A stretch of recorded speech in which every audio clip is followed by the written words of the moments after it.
ಅವ್ರ ಭಾಷೆನೆಲ್ಲ ಕೇಳಬೇಕಾಗಿದ್ರೆ ಇವ್ರು ಯಾವ್ದಾರು ಹೊಡಿಬೇಕು ಅವ್ರನ್ನೇ ಕೇಳಿ. ಸಿದ್ದರಾಮಯ್ಯನವ್ರ ಬಗ್ಗೆ ಏಕವಚನದಲ್ಲಿ ಮಾತಾಡ್ತಾರೆ.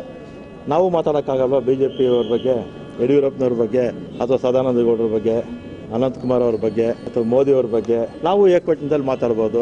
ಆದರೆ ನಮ್ದು ಆ ಸಂಸ್ಕೃತಿ ಇಲ್ಲ. ಪ್ರಜಾಪ್ರಭುತ್ವದಲ್ಲಿ ಎಲ್ಲರಿಗೂ ಕೂಡ ಪ್ರತಿಭಟನೆ ಮಾಡುವಂಥ ಅವಕಾಶ ಇದೆ.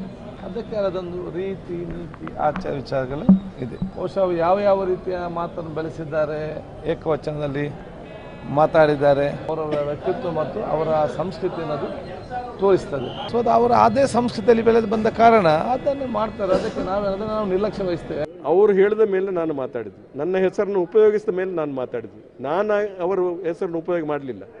ಸುಮ್ಮನೆ ವಿನಾಕಾರಣ ಆಧಾರರಹಿತವಾಗಿ ನಮ್ಮ ಹೆಸರನ್ನು ಎತ್ತಿದಾಗ ನೀವು ಕೇಳಿದಾಗ ನನಗೆ ಕೆಲವು ಮಾತಾಡಿದೆ. ಇನ್ನು ನಾನು ಮಾತಾಡೋದಿಲ್ಲ. ಅವರ ಯೋಗ್ಯತೆ ಅಷ್ಟೇ ಅಂತ ನಾನು ತಿಳ್ಕೊಳ್ತೇನೆ. ಏನೇ ಅವ್ರು ಹೇಳಲಿ, ನಾವು ತಪ್ಪು ಮಾಡಲಿಲ್ಲ, ನಾನು ತಪ್ಪು ಮಾಡಿಲ್ಲ. ನಾನಿಲ್ಲೇ ಹೇಳಿದೆ, ಅವ್ರು ಹೇಳ್ದದನ್ನು ಹೇಳಿದೆ ನಾನು. ಏನಂತ ಕರಾವಳಿ ಗಲಾಟೆಗಳನ್ನ ನಿಯಂತ್ರಿಸಲು ಸರ್ಕಾರ ವಿಫಲ ಆಗಿದೆ, ಸರ್ಕಾರ ಷಂಡ ಸರ್ಕಾರ ಅಂತ ಹೇಳಿ ಅವ್ರ ಸಂಸ್ಕೃತಿ ಗೊತ್ತಾಗ್ತದಲ್ವಾ.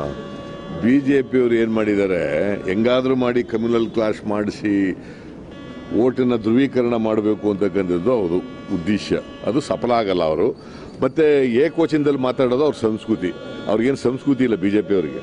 ಷಂಡ್ರ ಅಂತ ಏನು ಹೇಳ್ತಾ ಇರ್ತಕ್ಕಂಥ ಪದ ಏನಿದೆ, ಅದರ ಅವಶ್ಯಕತೆ ಏನಿತ್ತು? ನಿಮ್ಮ ಪದಗಳು, ನಿಮ್ಮ ಮಾತುಗಳು, ಅದು ನಿಮ್ಮಲ್ಲಿರ್ತಕ್ಕಂಥ ಕೊಳಕಿನ ಮನಸ್ಸಿನ ಪ್ರತಿಬಿಂಬ. ನೀವು ಇದನ್ನು ದಯವಿಟ್ಟು ಕೂಡಲೇ ನಿಲ್ಲಿಸಿ. ಇದನ್ನು ನಿಲ್ಲಿಸದೆ ಹೋದರೆ ಜನನೇ ನಿಮಗೆ ಸರಿಯಾದ ಪಾಠ ಕಲಿಸ್ತಾರೆ.